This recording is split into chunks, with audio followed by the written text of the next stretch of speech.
நான் முதலமைச்சர் இப்போது இதுக்கெல்லாம் பதிலே சொல்ல மாட்டேன். நான் முதலமைச்சருக்கு பதிலாக பேசலை. ஆனால் ஒருத்தர் ரொம்ப நல்லவராக ஆக ஆக ரொம்ப அமைதியாக என்னத்துக்கு இதெல்லாம் அப்படின்னு பெருந்தன்மையாக இருக்க இருக்க இருக்க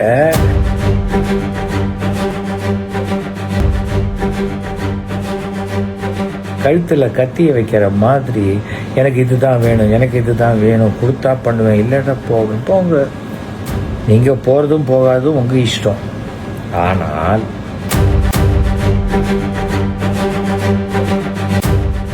வேல்முருகன் எத்தனை பாட்டில் ரத்தம் மற்றவங்க உடம்புலேருந்து வெளில எடுத்திருக்காரு, இல்லை எத்தனை பாட்டில் ரத்தம் மற்றவங்க உடம்புக்கு செலுத்திருக்காருங்கிறத வேல்முருகன் தான் சொல்லணும் இல்லையா?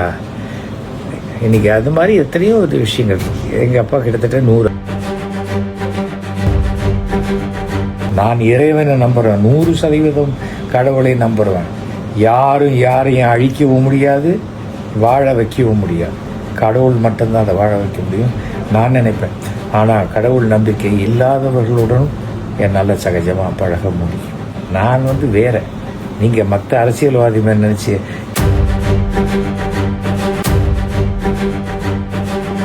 அரசியலில் நீங்கள் எனக்கு தெரிஞ்ச 2006 நான் சட்டமன்ற எம்எல்ஏவாக இருந்தபோது நீங்களும் தான் இருந்திருக்கீங்க. அப்போ எவ்வளோ பாராட்டி பேசியிருக்கீங்க. நீங்கள் கையில் சூட்கேஸோடு வருவீங்க, சூட்கேஸோடு போவீங்க, அதெல்லாம் நான் பார்த்துருக்கேன். அந்த சூட்கேஸ்குள்ளே என்ன இருக்குன்னு நான் இன்றைக்காவது கேட்டிருக்கேன்னா? வரும்போது காலி சூட்கேஸாக இருந்ததா? போகும்போது. எல்லாருக்கும் வணக்கம். இன்னைக்கு ஞாயிற்றுக்கிழமை என்னுடைய பையன் Ashwin Sekhar first time pickleball women's league match அதில் ஹைதராபாத் டீமை வாங்கியிருக்கான். அந்த மேட்ச்சுக்கு போயிட்டு கொஞ்சம் ஜாலியாக இருந்துட்டு பையனை என்கரேஜ் பண்ணிட்டு வரலாம் அப்படின்னு பார்த்தா விட மாட்டாங்க போல இருக்கு. அரசியல்ங்கிறது ஓகே தான், நான் எந்த கட்சியும் சேர்ந்தவன் இல்லை. இன்னைக்கு மாண்புமிகு தமிழக முதலமைச்சருடைய அன்புக்கு பாத்திரமான ஒரு நல்ல நண்பனாக, அவருடைய வெற்றிக்கு பாடுபடக்கூடிய ஒரு நண்பனாகத்தான் நான் இருக்கிறேன். ஆனால் நம்ம வேல்முருகன் சும்மா இருக்க மாட்டார் போல இருக்கு. தமிழக வாழ் உரிமை கட்சி தலைவர் வேல்முருகன், அவருக்கு வழக்கமாக ஒரு சீட்டு கொடுப்பாங்க. இந்த தடவையும் ஒரு சீட்டு கேட்டிருக்காங்க. ஆனால் அவர் திமுக ஆட்சி அமைச்சோன்னு அது தன்னால தான் நடந்ததுங்கிற மாதிரி அவர் நினச்சிக்கிட்டு எனக்கு ஒரு 3 சீட்டு கொடுங்க, நான் கேட்குற தொகுதி கொடுங்க கேட்குறாரு. இவர் கேட்குறதுக்கு அவருக்கு எல்லா விதமான ரைட்ஸும் இருக்குது. கொடுக்கறதும் கொடுக்காததும் அது திமுக கையில் இருக்கிறது, திரு ஸ்டாலின் அவர்கள் கையில் இருக்குது.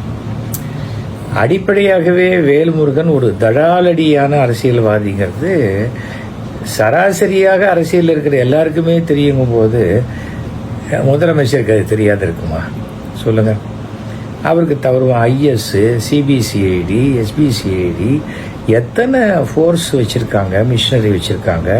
ஒருவருடைய பின்புலத்தை தெரிந்து கொள்வதற்கும், அவருடைய அரசியலில் வளர்ச்சியை தெரிந்து கொள்வதற்கும், அவருடைய தடாலடியான விஷயங்களை தெரிந்து கொள்வதற்கும், அதுக்காக இந்த டோல்கேட்டை அடித்து உடைச்சதெல்லாம் அது சிபிசிஐடி வச்சு தான் தெரிஞ்சுக்கணும்னு அவசியம் இல்லை. அது நியூஸ் பேப்பர்லேயே வந்துடுது, எல்லா டிவிலையும் வந்துடும், அது வேற விஷயம்.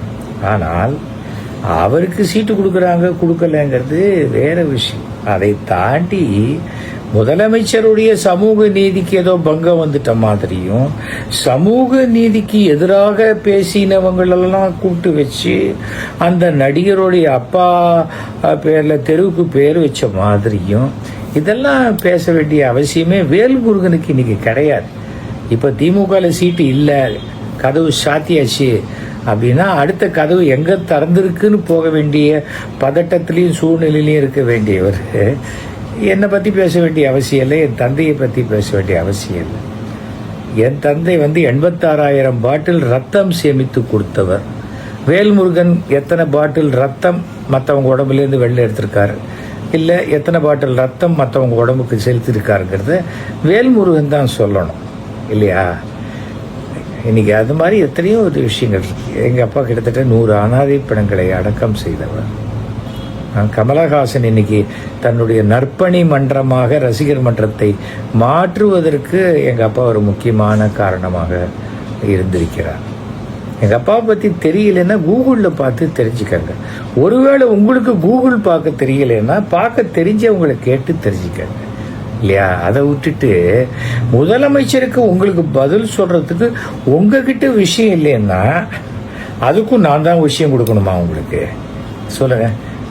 நாங்கள் என்ன சமூக நீதிக்கு எதிராக என்ன பண்ணிட்டோம்னா, நாங்கள் என்ன சொல்கிறோம், இன்னைக்கு ஒரு 70 வருஷம் முன்னாடி இருந்துருக்கலாம்.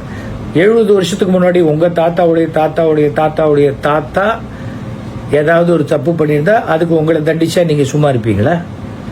இதுதாங்க நியாயம் அப்படின்னு கேட்க மாட்டீங்களா? அதைத்தான் நாங்கள் கேட்குறோம். நாங்கள் எதுக்குமே நாங்கள் இதுவும் ஜாதி கலவரத்தில் போய் ஈடுபட்டிருக்கோமா? இல்லை அறிவாள் எடுத்துக்கிட்டு சுற்றுறோமா? ஆணவ கொலை பண்ணியிருக்கோமா? நீங்கள் ஏன் எங்களை வம்புக்கு இருக்கிறீங்க? நாங்கள் என்ன பண்ணிட்டோம் உங்களை? உங்களுக்கு தான் உங்களுடைய தலைவர் உண்மையான நீங்கள் உங்களுடைய சமூகத்துக்காக நீங்கள் போராட போறீங்கன்னா தந்தைக்கும் மகனுக்குமான ஒரு போராட்டத்தில் ஐயா ராமதாஸ் ஐயா நான் உங்களை ஆதரிக்கிறேன், நான் வரேன், உங்களுக்கு உங்களால் தான் நான் வந்தேன் அப்படின்னு நீங்கள் அவர்கிட்ட தான் போய் சேர்ந்துருக்கணும். அதை விட்டுட்டு என்ன எங்கே எழுக்கிறீங்க? நான் ஏதாவது கட்சி வச்சுருக்கேன்னா, நான் ஏதாவது மயிலாப்பூரில் சீட்டு கேட்டேன்னா, இல்லை பண்ருட்டி சீட்டு எனக்கு தான் கொடுக்கணும்னு நான் சொன்னேன்னா, எதை மைக்கை பார்த்தாக்க எதை வேணா பேசணுங்கிறத இன்னுமா நீங்கள்லாம் கற்றுக்கலை? எனக்கு ஆச்சரியமாக இருக்குது. அரசியலில் நீங்கள் எனக்கு தெரிஞ்ச 2006 நான் சட்டமன்ற எம்எல்ஏவாக இருந்தபோது நீங்களும் தான் இருந்திருக்கீங்க. அப்போ எவ்வளோ பாராட்டி பேசியிருக்கீங்க. நீங்கள் கையில் சூட்கேஸோடு வருவீங்க, சூட்கேஸோடு போவீங்க, அதெல்லாம் நான் பார்த்துருக்கேன்.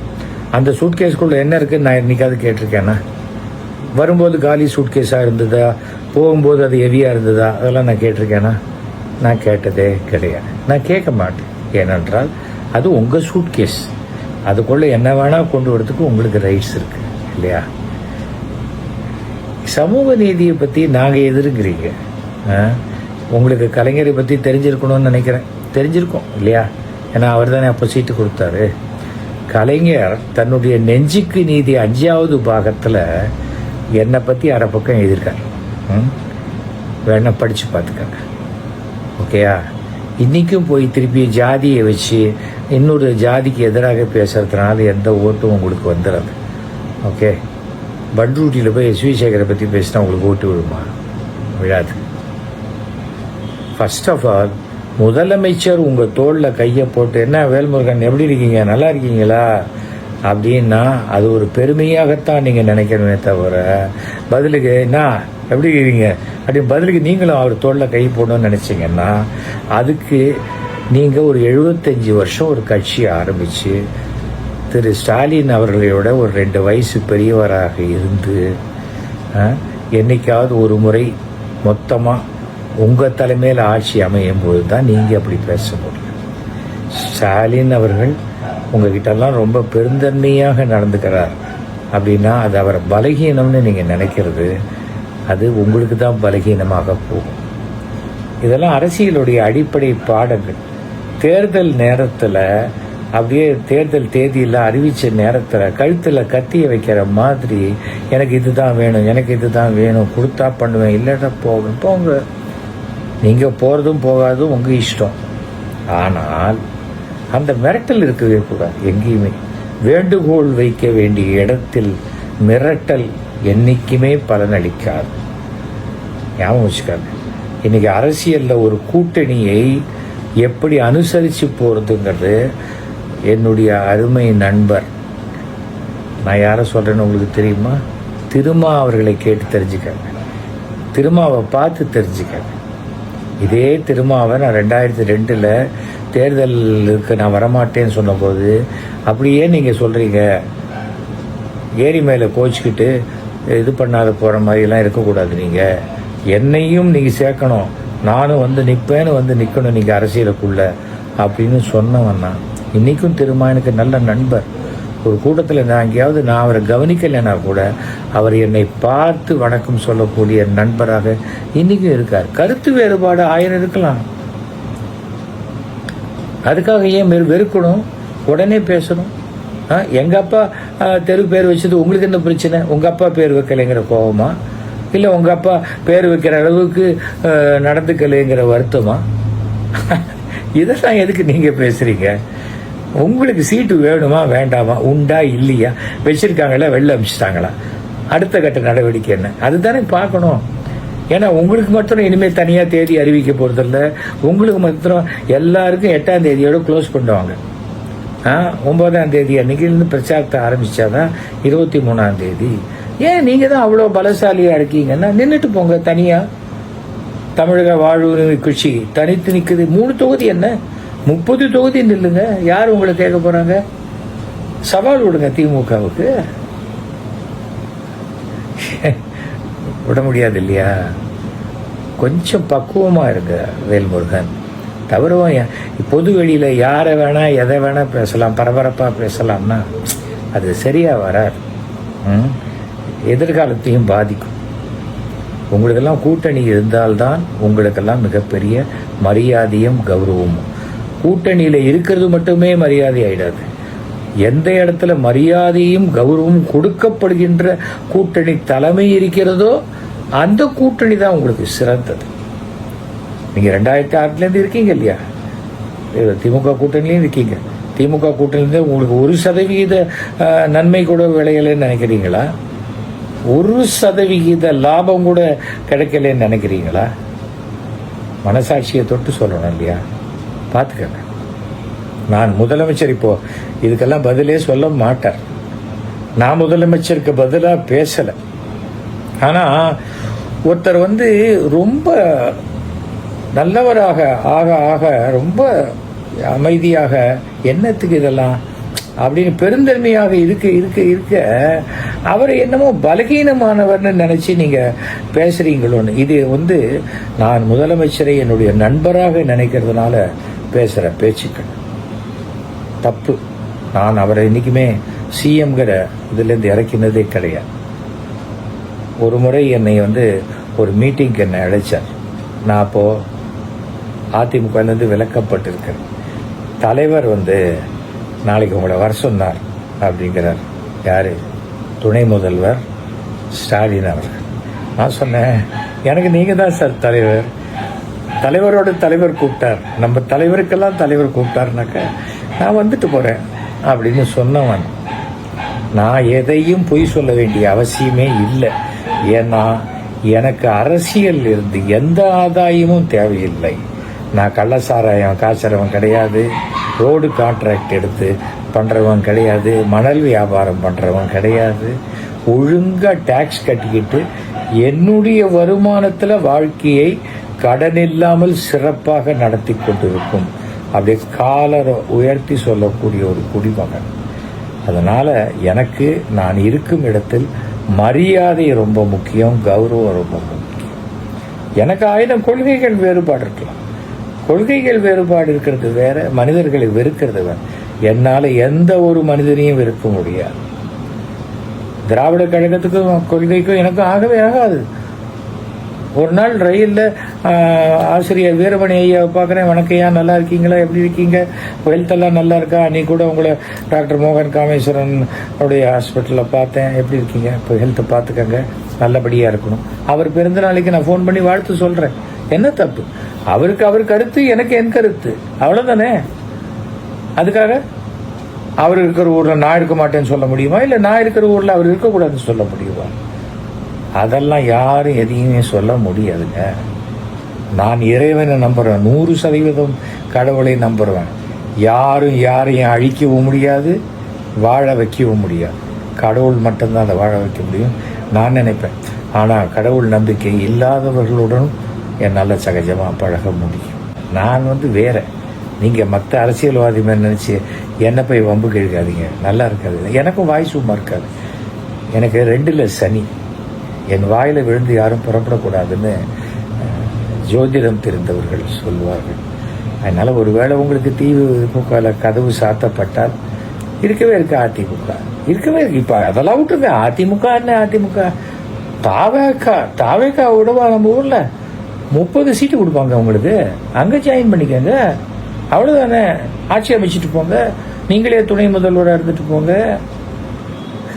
கனவு காணுவதற்கு எல்லாருக்கும் உரிமை இருக்கு இல்லையா? கனவு காணுங்க, ஒன்றும் பிரச்சனையே கிடையாது. உங்களுக்கு என்னுடைய வாழ்த்துக்களை தெரிவித்துக் கொள்கிறேன் வேல்முருகன். ரொம்ப அது அசம்பிளியில் ஆவேசமாக பேசுகிற மாதிரியே எல்லா சமயத்துலையும் ஆவேசமாக பேசினீங்கன்னா நீங்கள் உங்களுடைய மக்களுக்காக தான் பேசுகிறீங்கன்னு யாரும் நினைக்க மாட்டாங்க. அதுக்குள்ளே ஏதோ ஒரு மோட்டிவ் இருக்கு அப்படின்னு தான் சின்னதாக யோசிப்பாங்க. பார்த்துக்காங்க. ஓகே, தேர்தல் வருது, யார் எங்கே இருந்தாலும் வெற்றி என்பது திமுகவுக்கு மட்டும்தான். மாண்புமிகு தமிழக முதல்வர் ஸ்டாலின் 2வது முறையாக அரியணை ஏறுவார். எப்படி தெரியுமா? ஃபுல் மெஜாரிட்டியோட. ஃபுல் மெஜாரிட்டி, அதாவது மொத்த சீட்டும் அதில் கூட்டினீங்கன்னு சொன்னால் ஒரு ஆட்சி அமைப்பதற்கு உண்டான அத்தனை சீட்டுகளுமே திமுக வசம் இருக்கும். கூட்டணி கட்சிகளும் கூட இருக்கும். அவர்களும் வெற்றி பெறுவார்கள். அதனால் நீங்கள் எந்த விதமான டவுட்டும் வேண்டாம். தவிர இந்த மாதிரியான பிரச்சனைகள் எல்லாம் ஒரு 2 வருஷம் முன்னாடி 3 வருஷம் முன்னாடியே சொல்லி அப்போவே தீர்மானிக்க வேண்டிய விஷயம். கடைசி நிமிஷத்தில் சொன்னால் தான் நமக்கு கிடைக்கும்னு நினச்சா அது ஒரு தேர்ந்த அரசியல்வாதியோடைய இதுவாக இருக்காது. அது காங்கிரஸ் அந்த முடிவு எடுத்தாலும் சரி, நீங்கள் எடுத்தாலும் சரி, இது நான் வெளியிலேருந்து சொல்லக்கூடிய கருத்து என்னுடைய கருத்து. இது ஜனநாயக நாடு தானே. நான் ஒன்றும் தப்பாக சொல்லலையே. நான் இப்போ இல்லை, 2011 சொன்னேன். 56 சீட்டு கேட்ட போது ஜெயிக்க போகிறது 5 சீட்டு, இதுக்கு அதுக்கு 56 சீட்டுன்னு சொன்னேன். என்னை கட்சியை விட்டு வெளில அமிச்சாங்க. அது வேற விஷயம். நான் சொன்னது தானே நடந்தது, அவ்வளோதான். நான் சோவுடைய சிஷ்யன். என்னுடைய மானசீக குரு திரு சோ அவர்கள். உங்களுக்கு சோவை பற்றி என்ன கருத்து வேணா இருக்கலாம், ஆனால் நான் அப்படித்தான். ஆனால் என்னால் எல்லாரிடமும் நல்ல பழக்கம். நான் வெஜிடேரியன் தான், ஆனால் நான் வெஜிடேரியன் சாப்பிட்றவங்களோட உட்காந்து அதே டேபிளில் என்னால் வெஜிடேரியன் சாப்பிட முடியும். புரியுதா? பஸ்ஸில் உட்காடுறோமே, பக்கத்து சீட்டில் யார், நீ என்ன ஜாதின்னு கேட்குறோமா? நீங்கள் வெஜிடேரியன் தான் நான் வெஜிடேரியன் கேட்குறோமா? நீங்கள் சாமி கும்பிடுறீங்களா இல்லையான்னு கேட்குறோமா? ரயிலில் கேட்குறோமா? சினிமா தேட்டரில் பக்கத்து சீட்டில் கேட்குறோமா? கேட்கறது இல்லைல்ல. அவ்வளோதான். அதுதான் வாழ்க்கை. அப்படி தான் நான் வாழ்ந்து கொண்டிருக்கிறேன். என்னுடைய வாழ்க்கை, என் குலப்பழக்கங்கள், ஜாதி பழக்கங்கள் எல்லாம் என்னுடைய வீட்டுக்குள்ளே இருக்கிற இந்த 6000 ஸ்கொயர் ஃபீட்டுக்குள்ளே அதை நான் வச்சுப்பேன். அதை கேட்கறதுக்கு யாருக்கும் உரிமை கிடையாது. ஓகே, சந்திப்போம். வாழ்த்துக்கள். நம்ம எப்படி மீட் பண்ணுவாங்க பிரச்சாரத்தில். நீங்கள் வரும்போது இதில் நான் கூட பிரச்சாரம் பண்ணலாம். திமுகவில் என்னை முதல்வர் அழைச்சு தமிழ்நாடு முழுக்க பிரச்சாரம் பண்ணால் கண்டிப்பாக போவதற்கு இப்போவே சூட்கேஸ்லாம் ரெடி பண்ணி வச்சிருக்கிறேன்.